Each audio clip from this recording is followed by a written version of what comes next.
अर्जुन एक पढ़ा लिखा लड़का था। वो बहुत ही गरीब था। वो अपने बूढ़े माता पिता की जिम्मेदारी निभाते निभाते बहुत थक गया था।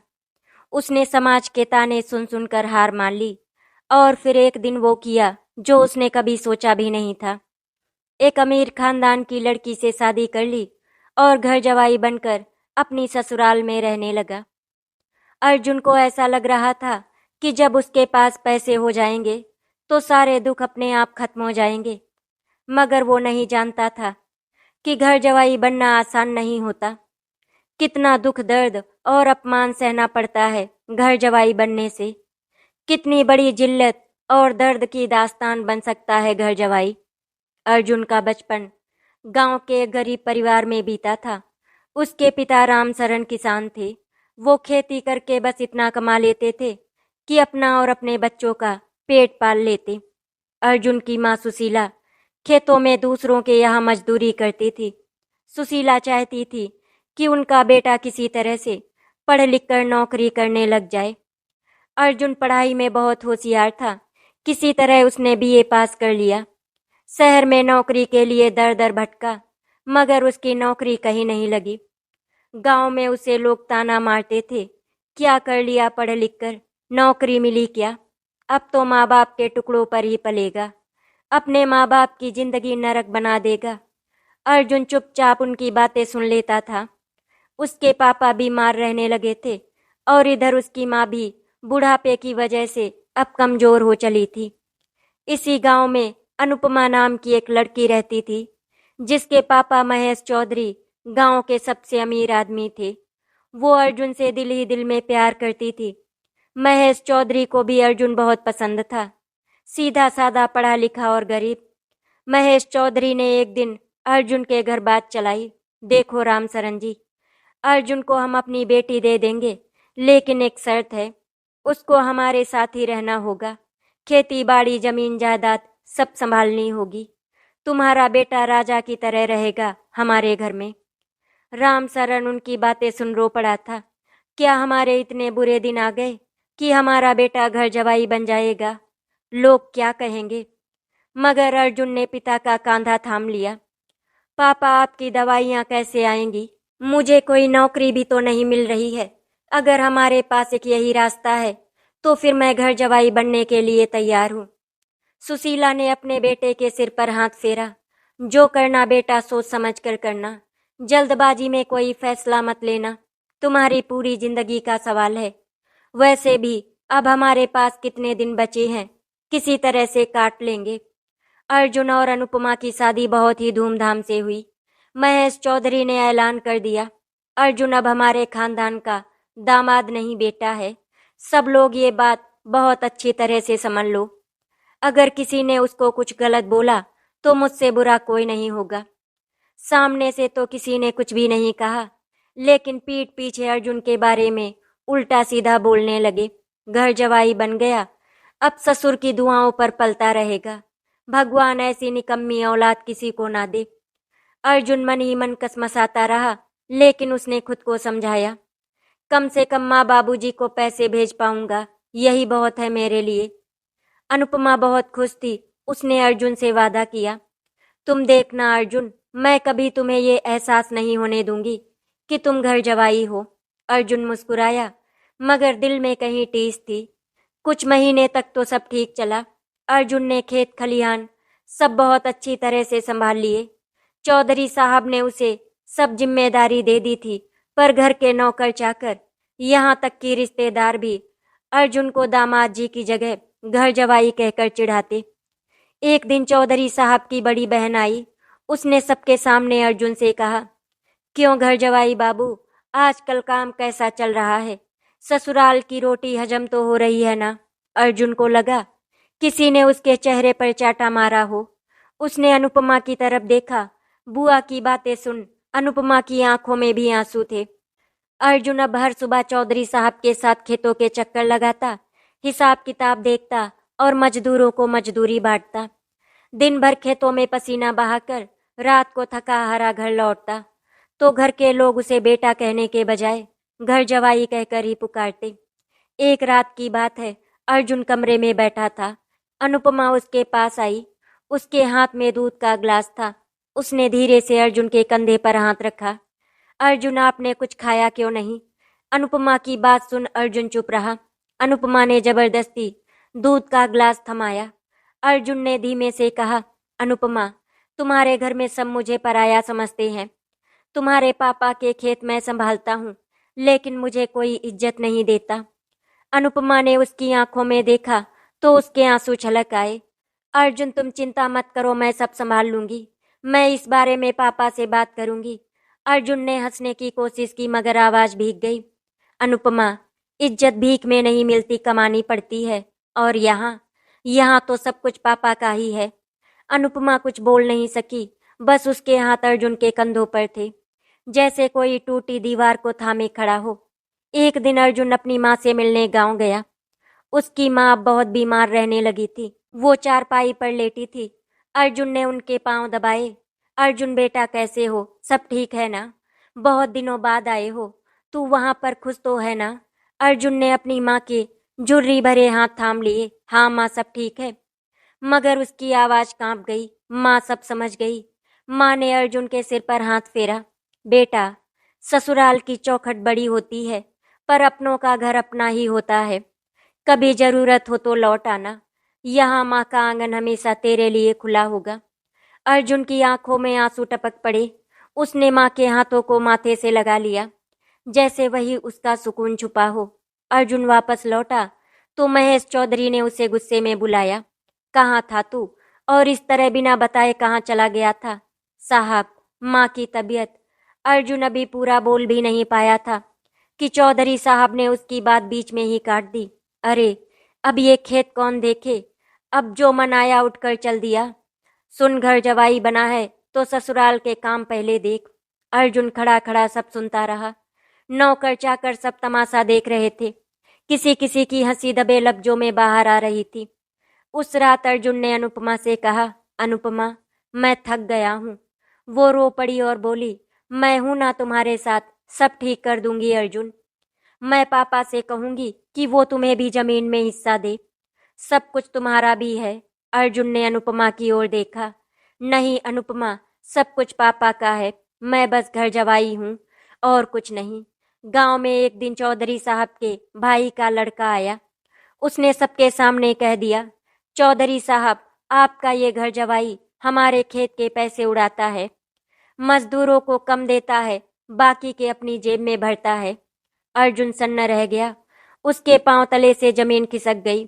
अनुपमा ने सबके सामने चीख कर कहा, ये झूठ कह रहा है, मेरे पति ने कभी 1 रुपया भी नहीं उठाया। मगर चौधरी साहब चुप थे। उनकी आंखों में भी अर्जुन के लिए अब भरोसा नहीं बचा था। अब गांव के लोग खुसुर फुसुर करने लगे थे। देखा, घर जवाई ऐसा ही होता है। उसके जाने के बाद अनुपमा ने पहली बार अपने पिता से खुलकर लड़ाई की। रात को घर के बड़े बैठक में सब लोग बैठे थे। चौधरी साहब, उनकी पत्नी, उनके भाई, रिश्तेदार सब। अनुपमा बीच कमरे में खड़ी थी। अर्जुन थोड़ी दूरी पर सिर झुकाए खड़ा था। पापा, उसने मेरे पति को चोर बना दिया और आपने एक बार भी अर्जुन का साथ नहीं दिया। चौधरी साहब ने गुस्से में कहा, तू चुप रहे अनुपमा, तू क्या जाने गांव का हिसाब। ये आदमी बस नाम का पढ़ा लिखा है, घर जवाई बना है और अब हमारी इज्जत डुबो रहा है। अनुपमा के आंसू नहीं रुके और वो चिल्ला पड़ी, इज्जत आप लोगों ने पहले ही छीन ली पापा। आपने अर्जुन को कभी दामाद नहीं माना, बस एक मजदूर बनाकर रखा। ये आपका खेत नहीं, मेरा घर है और अर्जुन इस घर का मालिक है। कमरे में सन्नाटा छा गया। किसी ने इतनी जोर से अनुपमा को कभी बोलते नहीं देखा था। चौधरी साहब की आंखें लाल हो गईं, मगर अनुपमा पीछे नहीं हटी। उस रात अर्जुन ने अनुपमा को बहुत समझाया। अनुपमा, तुमको पापा से ऐसे बात नहीं करनी चाहिए थी, मैं सब संभाल लूंगा। मगर अनुपमा ने उसकी हथेली थाम ली। नहीं अर्जुन, अब और नहीं। या तो ये घर तेरा भी होगा या फिर हम यहाँ नहीं रहेंगे। अर्जुन चुप रहा। उसने खिड़की से बाहर देखा। दूर गांव की गलियां सुनसान थी। वो जानता था ये जंग आसान नहीं। कुछ ही हफ्तों बाद अर्जुन के गांव से खबर आई कि उसकी माँ चल बसी थी। अर्जुन सब छोड़ भागा भागा गांव पहुंचा। मिट्टी देने के वक्त उसके हाथ कांप रहे थे। उसके पापा वहीं बेबस बैठे थे। रामसरन ने बेटे से कहा, तू वहाँ खुश तो है ना बेटा? तेरी माँ को पता नहीं क्यों लगता था कि तू वहाँ पर खुश नहीं है। बेटा, अब मैं अकेला रह गया, क्या अब भी लौट कर नहीं आएगा? अर्जुन की आंखें नम थी, मगर जवाब नहीं था। वो जानता था अब लौटना इतना आसान नहीं। माँ के गुजरने के बाद अर्जुन और टूट गया। वो फिर चौधरी साहब के घर लौटा, मगर अब वो सिर्फ एक मजदूर जैसा दिखने लगा था। अनुपमा ने देखा, उसके पति की आंखों में अब कोई सपना नहीं बचा था। एक रात अनुपमा ने अर्जुन के हाथ में एक थैला रखा। ये मेरी माँ के गहने हैं, इन्हें बेचकर हम अपना काम शुरू करेंगे। चलो अर्जुन, अब हम इस घर को छोड़ते हैं। अर्जुन ने चौंक कर अनुपमा को देखा। तू सब छोड़कर मेरे साथ चलेगी? अनुपमा ने हाँ में सिर हिला दिया। उसकी आंखों में आंसू थे, पर आवाज में हौसला भी था। हाँ अर्जुन, मैं घर जवाई नहीं, अपना जीवन साथी चाहती हूँ। चलो यहाँ से, हम अपना घर बनाएंगे। रात के अंधेरे में अनुपमा ने कुछ कपड़े बांधे। अर्जुन ने आखिरी बार चौधरी साहब के घर को देखा। उसकी आंखों में अब कोई शिकायत नहीं थी, बस एक जिद थी, और दोनों चुपचाप चले गए। पीछे चौधरी साहब का बड़ा घर, खेत, नौकर चाकर सब छूट गया। रास्ते में अनुपमा ने अर्जुन का हाथ पकड़ा। अब हम कहीं के नहीं रहे, पर कम से कम अपनी मर्जी से जी पाएंगे। अर्जुन के चेहरे पर बरसों बाद एक फीकी सी मुस्कान लौटी। अर्जुन और अनुपमा शहर पहुंच गए, वही शहर जहां कभी अर्जुन नौकरी के लिए भटकता था। इस बार जेब में माँ के बचे हुए कुछ रुपए, अनुपमा के गहने, और दिल में हिम्मत थी। अर्जुन ने एक छोटी सी झुग्गी किराए पर ली। टूटी छत, एक पुराना पंखा और एक जलता हुआ बल्ब। अनुपमा ने बोरी पर चादर बिछाई और बोली, ये महल से छोटा नहीं, पर अपना है अर्जुन। अर्जुन ने उसके माथे पर हाथ रखा। अब मैं तुझे फिर कभी नीचा नहीं दिखने दूंगा अनुपमा। अर्जुन ने एक निर्माणाधीन बिल्डिंग में मजदूरी पकड़ ली। पढ़ा लिखा अर्जुन, जो कल तक दूसरों के खेतों का हिसाब किताब देखता था, अब सीमेंट की बोरियां ढो रहा था। अनुपमा ने पास के मोहल्ले में औरतों के कपड़े सिलने शुरू कर दिए। दिन भर काम करती, रात को अर्जुन के लिए खाना बनाती। एक रात अर्जुन थका हारा लौटा, उसके कंधे छिले हुए थे। अनुपमा ने उसका हाथ पकड़कर देखा, छाले पड़ गए थे। इतनी मेहनत मत करो अर्जुन, हाथ खराब हो जाएंगे। अर्जुन ने थके चेहरे पर हंसी लाई। अब ये हाथ ही तो मेरी पहचान है अनुपमा। अब मुझे कोई घर जवाई नहीं कह सकेगा। कुछ ही दिनों में जो पैसे थे वो खत्म हो गए। मजदूरी से पेट तो भरता था, पर किराया, दवाई, रोज की सब्जी सब महंगा। कई रातें बिना खाए गुजर गई। अनुपमा चुपचाप बर्तन धोती रहती, पर अर्जुन देखता था। उसके गाल अब अंदर को धंसने लगे थे। एक रात अनुपमा चुपचाप बिस्तर पर लेटी थी। अर्जुन ने उसका माथा छुआ तो बुखार था। अर्जुन को अपनी मजबूरी पर गुस्सा आया और वो बाहर निकल गया। रात के अंधेरे में उसने आसमान की तरफ देखा। हे माँ, अब और क्या करूं? अब किसके आगे हाथ फैलाऊं? अगले दिन अर्जुन को मजदूरी करते हुए एक ठेकेदार ने देखा। उसने अर्जुन को पहचान लिया। अरे, तुम तो गांव के चौधरी साहब के घर जवाई थे ना, यहाँ पर मजदूरी क्यों कर रहे हो? अर्जुन का सिर झुक गया। अब मैं सिर्फ मजदूर हूँ साहब, काम चाहिए। ठेकेदार को उस पर दया आई और उसने अर्जुन को साइड पर चौकीदार बना दिया। अब अर्जुन को मजदूरी से थोड़ा ज्यादा पैसा मिलने लगा। रात को अर्जुन ने अनुपमा को बताया। अनुपमा की आंखों में पहली बार राहत की चमक थी। मैंने कहा था ना अर्जुन, भगवान मेहनत का फल जरूर देते हैं। अर्जुन ने थोड़े थोड़े पैसे जोड़ने शुरू कर दिए। अनुपमा ने भी 2 मोहल्ले में और कपड़े सिलने का काम पकड़ लिया। धीरे धीरे उनकी झुग्गी के बाहर एक पुराना चूल्हा आ गया, एक टूटी चारपाई और एक पुराना रेडियो। अर्जुन के लिए ये सब किसी महल से कम नहीं थे। एक रात दोनों ने छत पर चढ़कर शहर की रोशनी देखी। अनुपमा ने अर्जुन का हाथ थाम कर कहा, देखो अर्जुन, ये रोशनी हमारी भी होगी।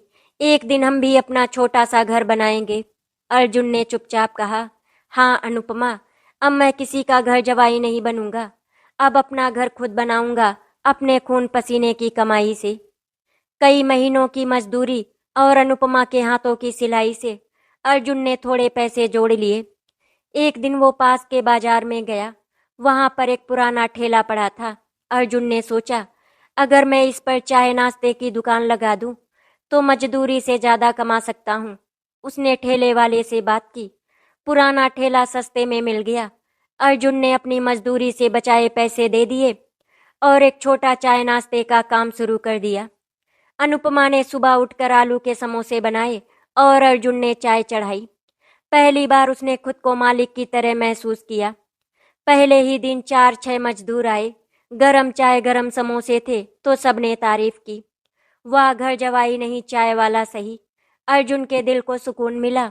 शाम को जब उसने दिन की कमाई गिनी, 20-25 रुपए बचे। बहुत नहीं थे मगर मजदूरी से अलग थे, अपना कमाया था। रात को अनुपमा ने उसे देखकर कहा, देखा, मेहनत कभी खाली नहीं जाती।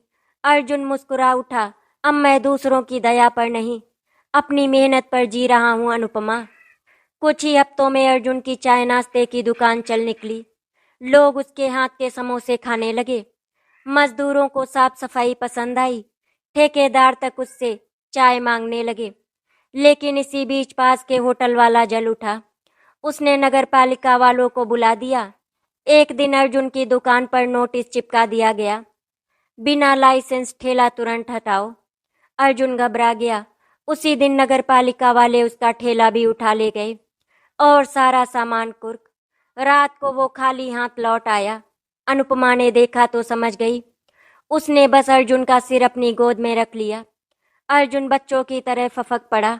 अनुपमा, क्यों सब कुछ मुझसे छिन जाता है? माँ, पापा, खेत, घर और अब ये भी। अनुपमा ने आंसू रोक कर कहा, जब तक मैं तेरे साथ हूँ कुछ नहीं छिन सकता। देख लेना, हम फिर कुछ नया करेंगे। अब फिर भूख के दिन। अर्जुन ने 2 दिन मजदूरी की पर मन नहीं लगा। अनुपमा ने अपने गहनों का आखिरी हिस्सा गिरवी रखकर कुछ पैसे निकाले। उसने अर्जुन से कहा, इन पैसों से नया ठेला ले लो या कोई और काम शुरू करो। अर्जुन ने हिम्मत तोड़ते हुए कहा, अनुपमा, मैं हार गया हूँ। अनुपमा ने उसका चेहरा अपने हाथों में लेकर कहा, तू हार नहीं सकता अर्जुन। अगर तू हार गया तो मेरा यकीन मर जाएगा। अर्जुन ने अनुपमा की आंखों में देखा। वहां अब भी वही उम्मीद थी। उसी मोहल्ले में एक बुजुर्ग दुकानदार थे, जोगी काका। उसने अर्जुन को बुलाया। बेटा, मैंने सब देखा, तू बहुत मेहनती है। मेरी पुरानी चाय की दुकान संभाल ले।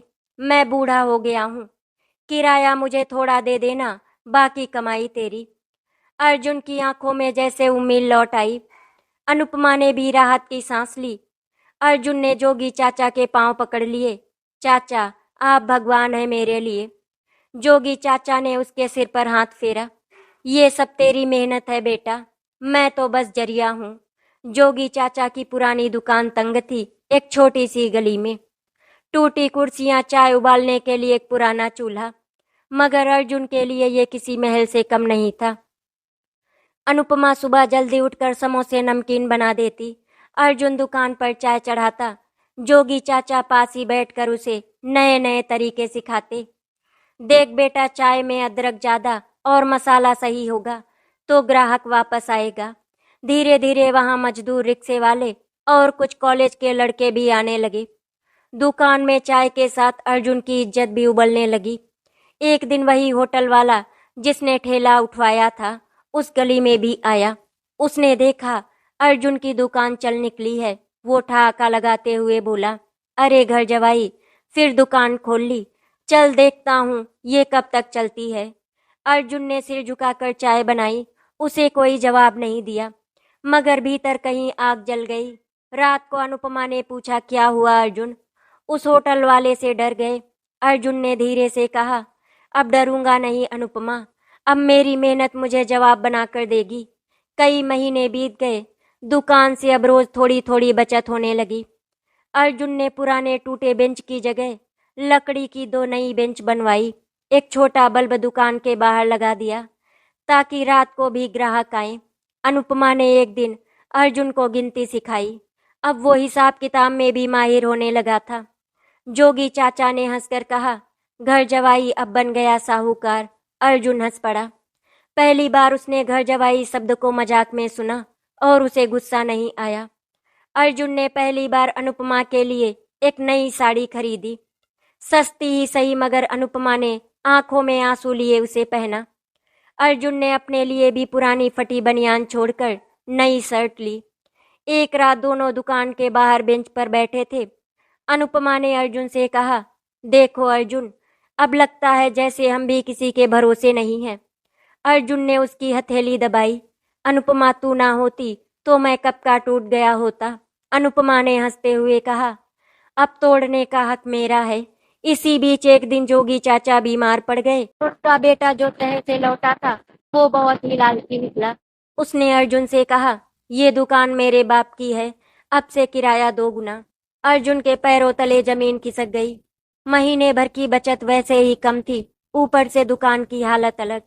अनुपमा ने अर्जुन को रोका नहीं। उसने कहा, डर मत अर्जुन, तुझे जिसने एक दुकान दी वो तेरे हाथ है।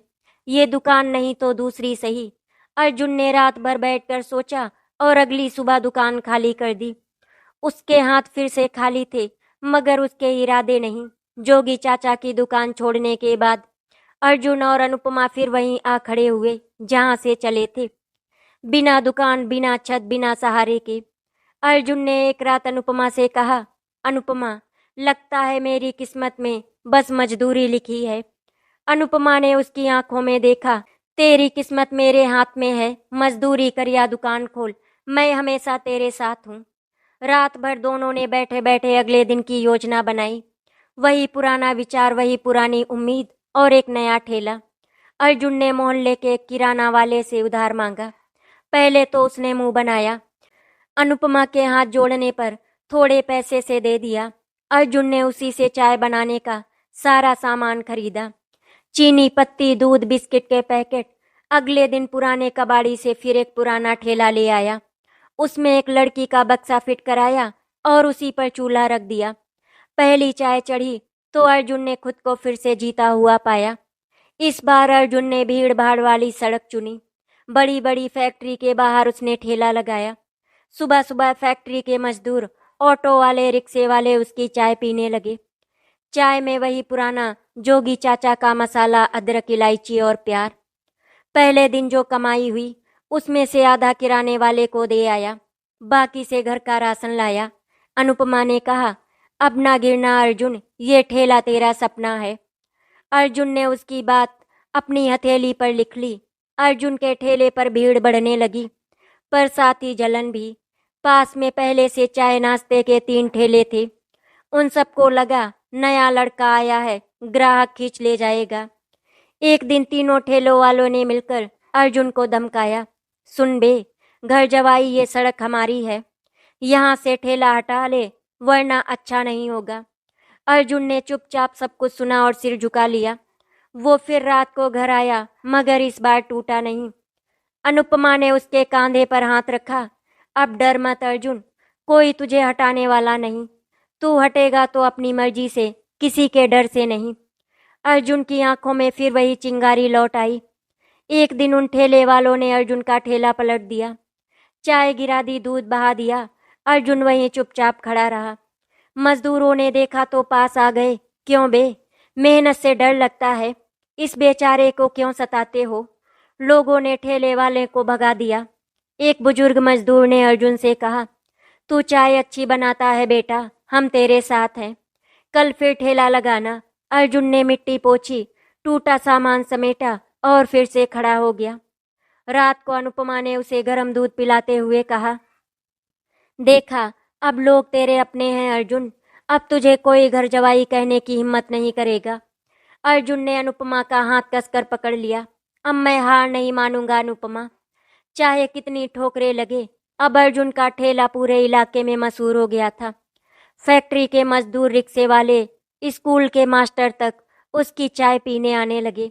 कई लोग कहते, घर जवाई नहीं, अब तो ये चाय वाला मालिक बन गया। अर्जुन हर कप में सिर्फ चाय नहीं, अपनी खुददारी उबालता था। वो हर ग्राहक को मुस्कान से चाय देता, कोई उधार मांगता तो मना नहीं करता। अनुपमा ने भी ठेले के लिए एक तिपाई बना दी थी, उस पर गरम समोसे, बिस्किट रख देते। धीरे धीरे लोगों को पता चल गया कि अर्जुन और अनुपमा साथ साथ खड़े हैं। यही उनका सबसे बड़ा सहारा था। एक दिन अर्जुन चाय बना रहा था कि एक महंगी गाड़ी आकर रुकी। उसमें से उतरे महेश चौधरी, वही चौधरी साहब जिनके घर में अर्जुन कभी घर जवाई बना था। महेश चौधरी ने अर्जुन को देखा। उसकी आंखों में वही पुराना घमंड। अरे ओ अर्जुन, सुना था चाय बेच रहा है, आज देख भी लिया। चल वापस चल, अब भी खेत संभाल ले। अर्जुन ने बिना रुके चाय छानी और एक कप बढ़ाया। चाय पिएंगे चौधरी साहब? चौधरी साहब ने चाय को ऐसे देखा जैसे उसमें जहर हो। तुझे फिर से उठा लूंगा, लौट चल, खेत तेरा इंतजार कर रहे हैं। अर्जुन ने सीधी नजरों से देखा। अब मैं किसी का खेत नहीं, अपनी मिट्टी खुद जोत रहा हूँ चौधरी साहब। मुझे अब घर जवाई नहीं बनना। चौधरी साहब गाड़ी में बैठे और बिना चाय पिए निकल गए। अर्जुन ने देखा, उनकी गाड़ी के पीछे धूल उड़ गई, मगर उसकी मुस्कान बची रही। रात को अनुपमा ने सब सुना तो थोड़ा डर गई। अर्जुन पापा फिर तुम्हें तकलीफ देंगे क्या? अर्जुन ने उसके माथे पर हाथ रखा। अब वो मेरा कुछ नहीं बिगाड़ सकते अनुपमा। अब मेरी कमाई, मेरे दुकान, मेरे सब लोग हैं। अब कोई मुझे वापस उस आंगन में कैद नहीं कर सकता। अनुपमा ने उसे गले लगा लिया। अब कभी वापस मत जाना अर्जुन, अब सिर्फ हमें अपने लिए जीना है। एक दिन अर्जुन को पास की फैक्ट्री के मालिक ने बुलाया। उसने कहा, तुम्हारी चाय बहुत मशहूर है, क्यों ना फैक्ट्री के गेट पर तुम्हारा स्थायी छोटा स्टॉल लगवा दूं। हर मजदूर यहीं से चाय लेगा। अर्जुन की आंखों में चमक आ गई। पहली बार उसे लगा कि उसकी मेहनत को बड़ा होने का मौका मिल रहा है। उसने अनुपमा को ये खबर सुनाई। अनुपमा ने उसकी हथेली थाम कर कहा, अब देखना, एक दिन तेरी दुकान होगी, बड़ा बोर्ड होगा और कोई तुझे घर जवाई नहीं, अर्जुन चाय वाला कहेगा, जो खुद का मालिक है। मगर जितनी तेजी से उसका काम बढ़ा, उतनी ही तेजी से परेशानी भी बढ़ी। पुराने ठेले वालों को लगा अर्जुन उनके ग्राहक खींच रहा है। फैक्ट्री के गेट के पास उनका हक था, अर्जुन को वहां दुकान नहीं लगाने देंगे। उन्होंने एक रात उसके ठेले में आग लगा दी। अर्जुन भागा और बाल्टी से पानी डालता रहा, मगर ठेला जलकर राख हो गया। अनुपमा आई और राख को देखती रही, मगर उसके होठों पर कांपती मुस्कान थी। ठेला जल गया, पर तेरा हौसला नहीं जला अर्जुन। अर्जुन की आंखों में आंसू थे, पर इस बार वो हारने वाला नहीं था। ठेले की राख के पास बैठा अर्जुन रात भर जागता रहा। पास ही अनुपमा बैठी थी। उसने अपनी साड़ी का पल्लू फाड़कर अर्जुन के जले हाथों पर पट्टी बांधी। अनुपमा ने उसकी आंखों में झांक कर कहा, ये ठेला जल गया, पर तेरी मेहनत कोई नहीं जला सकता। राख से नया ठेला बनेगा, देख लेना। अर्जुन ने अनुपमा की हथेली थाम ली। तू ना होती तो मैं कब का टूट गया होता अनुपमा। उसने आंसू पोंछे। तू भी ना होता तो मैं भी किसके लिए जूझती। अगली सुबह मोहल्ले के मजदूर, रिक्शे वाले, वही लोग जिनसे अर्जुन रोज हंसकर बात करता था, सबने मिलकर चंदा इकट्ठा किया। किसी ने 10 रुपए दिए, किसी ने 20, तो किसी ने 100 रुपए। वो सब लेकर एक बूढ़ा मजदूर अर्जुन के पास आया। तू हमें चाय पिलाता है बेटा, अब हम तुझे फिर ठेला देंगे। अर्जुन ने उनकी झुर्रीदार हथेलियों में अपनी हथेली डाल दी। मैं ये कर्ज कभी नहीं चुकाऊंगा चाचा, बस दुआ देता रहूंगा। फैक्ट्री के मालिक ने सब देखा। उसे अर्जुन की मेहनत पर अब भरोसा हो गया था। उसने अपनी फैक्ट्री के बाहर ही एक पक्की छोटी दुकान बनवाने का प्रस्ताव दिया। अर्जुन की आंखें नम हो गईं। साहब, मैं इसे ठेला ही रहने दूं क्या? मालिक ने हंसते हुए कहा, नहीं अर्जुन, अब ठेला नहीं, अब दुकान। उसका नाम होगा अर्जुन टी स्टॉल। अर्जुन ने अपनी पहली दुकान में भगवान की फोटो लगाई, माँ की तस्वीर रखी और दुकान के बाहर अपने हाथ से बनी तख्ती टांगी, अर्जुन टी स्टॉल। उसने अनुपमा से कहा, ये नाम सिर्फ मेरा नहीं है, इसमें तेरी मेहनत भी जुड़ी है अनुपमा। अनुपमा ने उसकी आंखों में देखकर कहा, अब कोई तुझे घर जवाई नहीं कहेगा अर्जुन, अब तू खुद का मालिक है। अर्जुन ने गांव जाकर अपने पापा को शहर बुला लिया। राम सरन अब बूढ़े हो चले थे। उन्होंने पहली बार अपने बेटे की दुकान देखी तो उनकी आंखें भर आई। तेरी माँ सही कहती थी बेटा, अपने घर का आंगन सबसे बड़ा होता है। तूने अपनी जमीन खुद बना ली। अर्जुन ने अपने पापा के पांव छुए। मुझे माफ कर देना पापा, घर जवाई बनकर मैंने आपको शर्मिंदा किया। रामशरण ने उसका सिर उठाया। नहीं बेटा, तूने माँ का सपना पूरा किया है। आज तू राजा है। समय बीतता गया और अर्जुन टी स्टॉल अब उस इलाके का सबसे मशहूर चाय का ठिकाना बन गया। मजदूरों से लेकर छोटे अफसर तक उसकी दुकान पर बैठकर चाय पीते। अर्जुन रोज चाय छानते हुए अपनी दुकान की तख्ती देखता। उस पर नाम लिखा देख उसे उसकी सारी लड़ाइयाँ याद दिला देता। अनुपमा अब दुकान में उसके साथ बैठकर हिसाब किताब संभालती थी। उनके घर में अब एक छोटी सी खुशहाल दुनिया थी। मेहनत की, भरोसे की, इज्जत की। एक रात दुकान बंद करके अर्जुन और अनुपमा बेंच पर बैठे थे। ठंडी हवा चल रही थी। शहर की रोशनी उनके चारों तरफ बिखरी थी। अर्जुन ने अनुपमा से कहा, अनुपमा, याद है जब पहली बार मैंने तेरे पापा के घर में पांव रखा था, तब मैं क्या था? अनुपमा ने उसके हाथ पर हाथ रखा।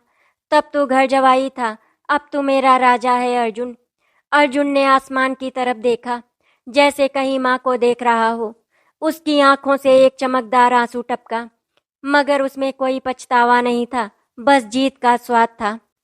अर्जुन घर जवाई से मालिक बना। उसकी सबसे बड़ी दौलत उसकी मेहनत और अनुपमा का साथ था। ये कहानी हर उस इंसान की है जो किसी और की छांव में जीता है, लेकिन हिम्मत और प्यार से अपनी छांव खुद बना लेता है। धीरे धीरे करके इसी तरह से दिन गुजरने लगे। अर्जुन ने एक दिन अपना छोटा सा घर ले लिया और फिर अनुपमा ने भी उसे एक बहुत बड़ी खुशखबरी दी कि वो दोनों माता पिता बनने वाले हैं। अर्जुन की खुशियों का ठिकाना नहीं था। अब उसके पास सब कुछ था और ये सब था अर्जुन और अनुपमा की मेहनत की वजह से। चौधरी जी का घमंड अभी भी वहीं पर था, लेकिन अर्जुन अपनी मेहनत के दम पर बहुत आगे निकल गया था। आशा करती हूँ आपको हमारी कहानी अच्छी लगी होगी। अगर आपको हमारी कहानी अच्छी लगी तो वीडियो को लाइक एंड शेयर करें, चैनल को सब्सक्राइब करें। वीडियो देखने के लिए आपका धन्यवाद।